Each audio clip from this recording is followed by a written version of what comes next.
കേരളത്തിലെ CPM ഒരു തകർച്ചയെ നേരിടുകയാണ്.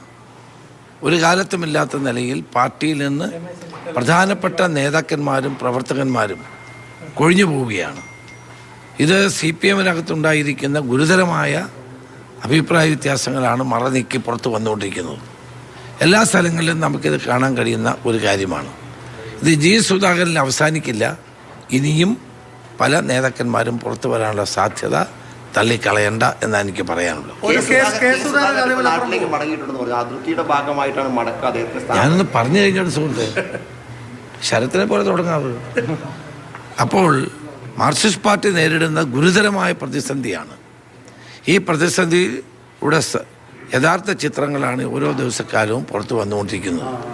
അതാണ് ഇന്ന് ഭരണമുന്നണി നേരിടുന്ന ഏറ്റവും വലിയ പ്രശ്നം. തെരഞ്ഞെടുപ്പിൻ പ്രഖ്യാപിച്ച ശേഷം എത്ര നേതാക്കന്മാർ പാർട്ടി വിട്ടിരിക്കുന്നു. അപ്പോൾ സുധാകരനെ പോലൊരു പ്രധാനപ്പെട്ട നേതാവ് താൻ അനുഭവിച്ച മനോവിഷമങ്ങൾ മുഴുവൻ തുടർന്ന് പറഞ്ഞുകൊണ്ട് പാർട്ടി വിട്ടിരിക്കുകയാണ്. അപ്പോൾ ഇതെല്ലാം സൂചിപ്പിക്കുന്നത് ബംഗാളിലെ പോലെ പാർട്ടി ശിഥിലമാകുന്നു എന്നുള്ളത് തന്നെയാണ്. കൂടുതൽ ആളുകൾ വരുമോ? സാധ്യതയുണ്ട്. സർ, ഈ CC മൂന്നിന് ഇവിടെ ഉണ്ട്, അദ്ദേഹം നിങ്ങളൊക്കെ ആയിട്ട് സംസാരിച്ചിട്ടുണ്ട്. എന്താണ് CC മൂന്നിന്റെ കാര്യത്തിൽ നിലപാടെന്താണ്? CC മൂന്നിന്റെ കാര്യത്തിൽ ഞങ്ങൾ പ്രത്യേകിച്ച് തീരുമാനം എടുത്തില്ല. നമ്മളവിടെ സ്ഥാനാർത്ഥിയെ നേരെ ചർച്ചകളുമായി മുന്നോട്ട് പോയതാണ്. അതിനെപ്പറ്റി ഒരു തീരുമാനം എടുത്തിട്ടില്ല. സുധാകരൻ അതൃപ്തി പ്രകടിപ്പിച്ചൊന്നും മടങ്ങിയതില്ല. അദ്ദേഹം എന്തെങ്കിലും പാർട്ടി പരിപാടിക്ക് പോയാൽ തിരിച്ചു വരും. അങ്ങനെ ഒക്കെ തെറ്റായ വാർത്തകളാണ്.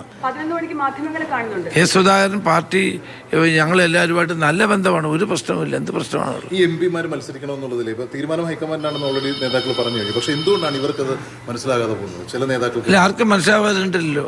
പാർട്ടി ഇതുവരെ തീരുമാനം എടുത്തിട്ടില്ല. പാർട്ടി തീരുമാനം എടുക്കും. ഐദർ വേ തീരുമാനം എടുക്കാതിരിക്കാൻ പറ്റുമോ? അത് പാർട്ടി തീരുമാനം എടുക്കുമ്പോൾ പാർട്ടി തീരുമാനത്തിന് വേണ്ടി നമുക്കെല്ലാം വെയിറ്റ് ചെയ്യാം. അത്രയല്ല. ഒരു ക്രൂഷ്യൽ സിറ്റുവേഷൻ അല്ല. അതെല്ലാം പാർട്ടി ഹൈക്കമാൻഡ് തീരുമാനിക്കേണ്ട കാര്യമാണ്.